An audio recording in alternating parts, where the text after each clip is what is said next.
Immature love says, I love you because I need you. Mature love says, I need you because I love you. What if everything you believed about love was wrong? What if the butterflies, the late night texts, the jealousy, the obsession, wasn't love, but a beautifully disguised fear of being alone? We live in a world that mistakes possession for passion and control for commitment.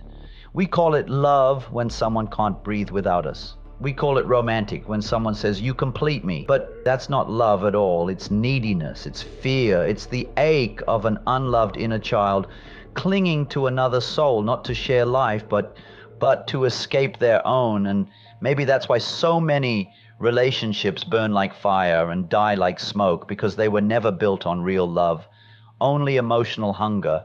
But here's the truth Erich Fromm spent his life writing about. Love, real, soul-deep, transformative love, is never found by chasing someone else. It begins with becoming someone worth sharing life with. At first glance, Fromm's quote feels poetic, but behind its elegance lies a psychological revolution. I need you because I love you. Not, I love you because I need you. Let's break that down in today's language. Most people enter relationships because they're lonely, insecure, or afraid. They're looking for someone to fix the void inside them. So when they find someone who gives them attention or validation, they cling. They confuse needing someone for loving them. But Fromm flips that entirely. He says love isn't about filling a hole. Love is what overflows when you are already full, when you respect yourself enough to give, not grab.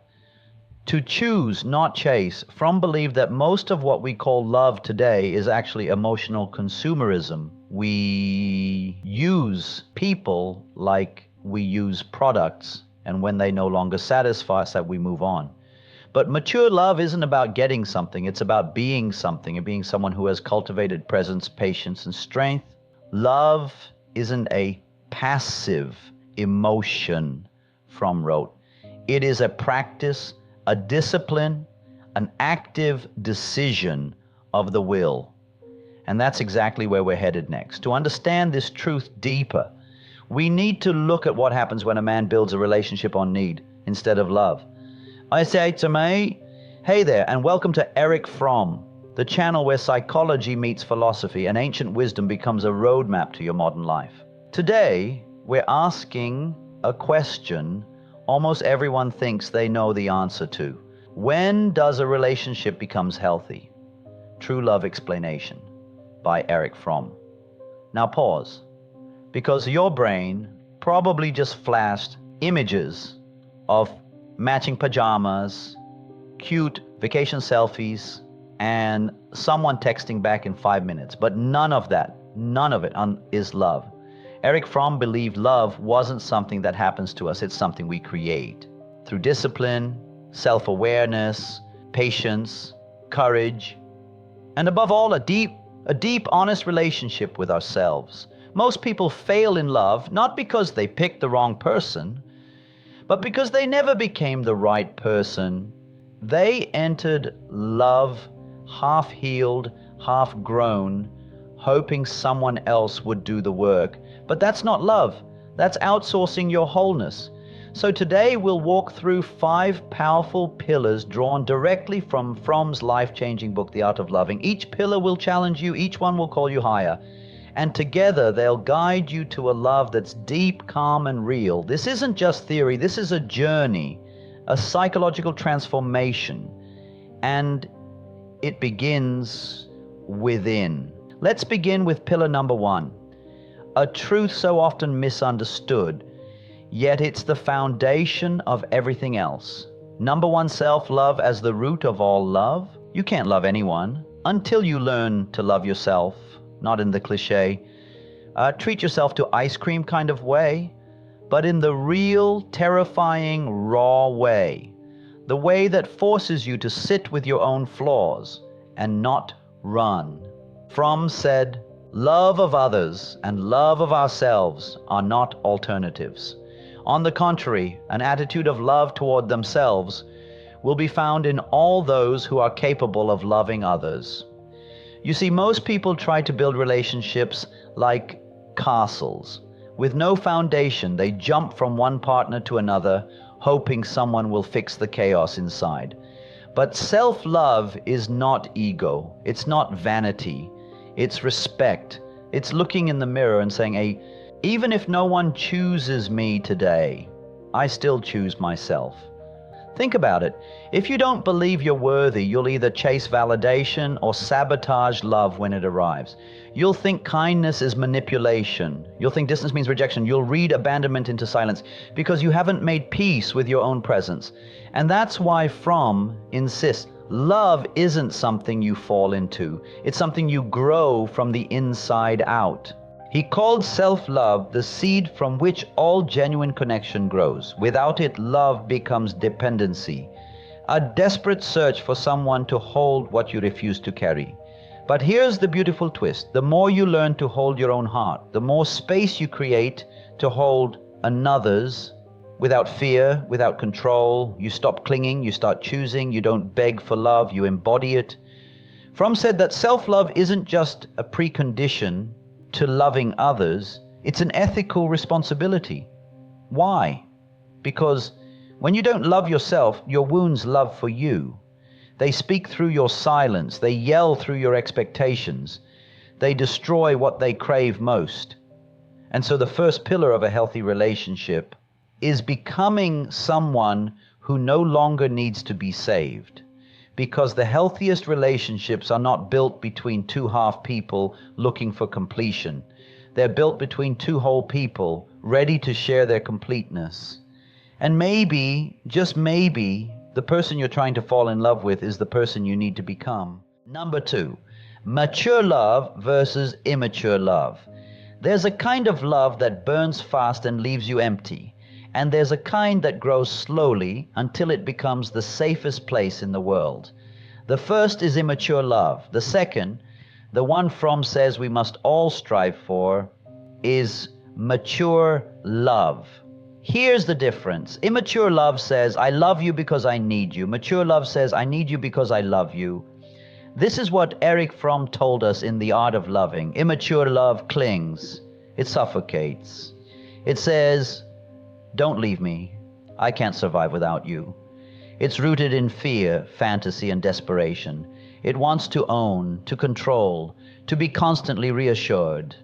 But mature love, it breathes. It gives space. It says, I want you here not because I need saving, but because I value your presence. Immature love is addicted to the high of attention. Mature love is devoted to the depth of understanding.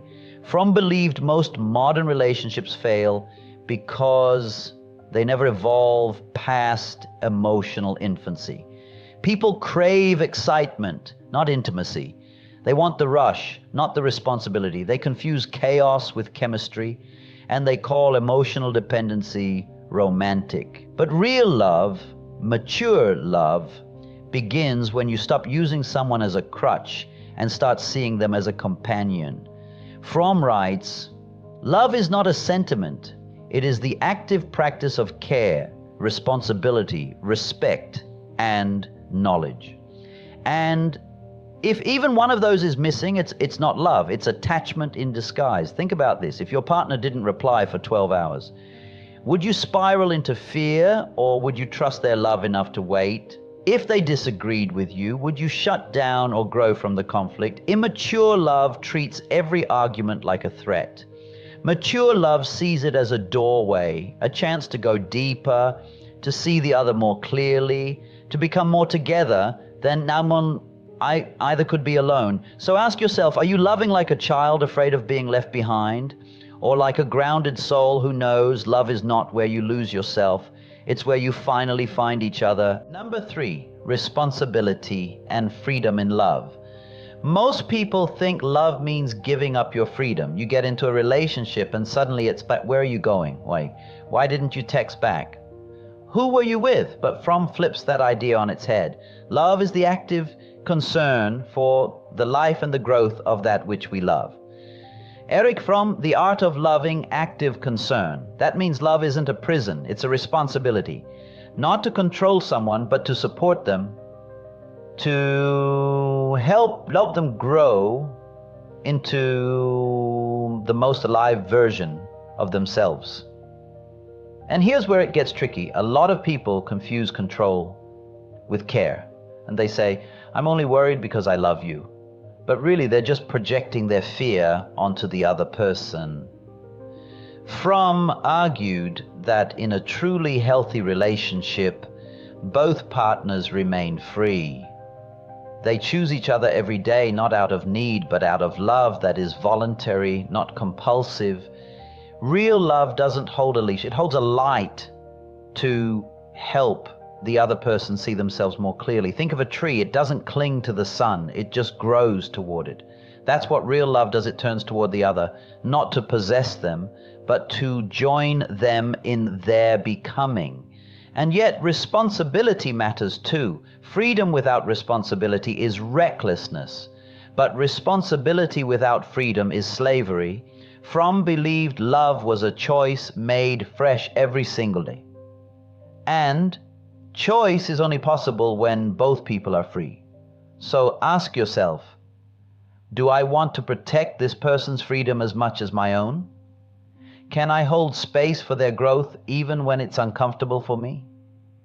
Am I loving them as they are or as I want them to be?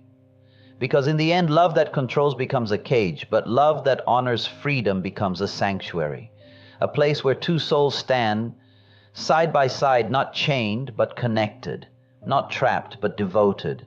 And here's the secret few dare to admit: you don't lose freedom in love. You evolve it, because when both people are free and responsible, love becomes liberation. Number 4, presence, attention, and emotional labor. In a world obsessed with speed, presence has become a rare luxury. But Fromm warned, love is possible only if two persons communicate with each other from the center of their existence. Not through emojis, not checking in between meetings, but through deep, undivided attention. Because here's the truth. You can't love someone if you're not with them, not just physically, but emotionally, mentally, spiritually. Love isn't measured in flowers or gifts. It's measured in how well you listen when your partner is falling apart, or when they say, I'm fine, but their voice shakes just enough to mean they're not. Fromm saw modern love as a casualty of distraction. We give our time, but not our presence. We give advice, but not attention. We scroll beside our partners and call it connection. But presence is the currency of intimacy and emotional labor. The willingness to hold someone else's pain without trying to fix it, judge it, or escape it is the price of real love. This is where most relationships quietly die. Not with a scream, but with a shrug. Not because of betrayal, but because one person stopped showing up. Presence is more than being in the same room. It's about being in the same moment. When was the last time you looked your partner in the eye and really saw them? Not what you want them to be, but who they are. Right now, raw, imperfect, and real. Most people avoid this because it's uncomfortable. It requires vulnerability. And we've been taught to fear that. But Fromm believed that to love is to labor, to tend, to nurture, to engage with another human being as a whole universe worthy of attention. So yes, love is emotional labor. It means holding space when you're tired. It means listening without solving. It means showing up when it's inconvenient, because that's when it matters most. Because here's what no one tells you: you don't fall out of love, you fall out of presence. And if you want to rebuild love, you don't need roses, you need attention. Number 5, commitment and the courage to grow together. Everyone wants forever, but few are ready for what it actually takes. Commitment isn't just about staying, it's about growing through discomfort, through doubt, and yes, even through disappointment. To love somebody is not just a strong feeling, it is a decision, it is a judgment, it is a promise. Let that sink in. Love is not a feeling, it's a decision, a conscious choice to keep showing up, even when the spark fades, when your partner's wounds trigger your own, when real life doesn't look like the movies. Fromm understood that modern relationships are fragile.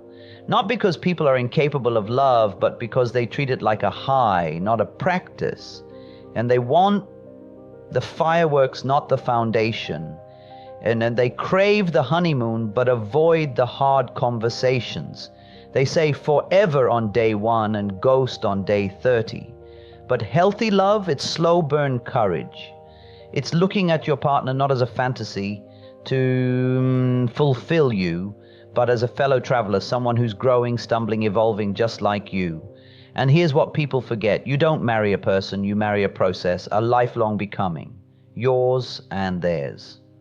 Fromm insisted that commitment is not bondage. It's the only space where love can fully blossom. Why? Because without stability, trust can't grow.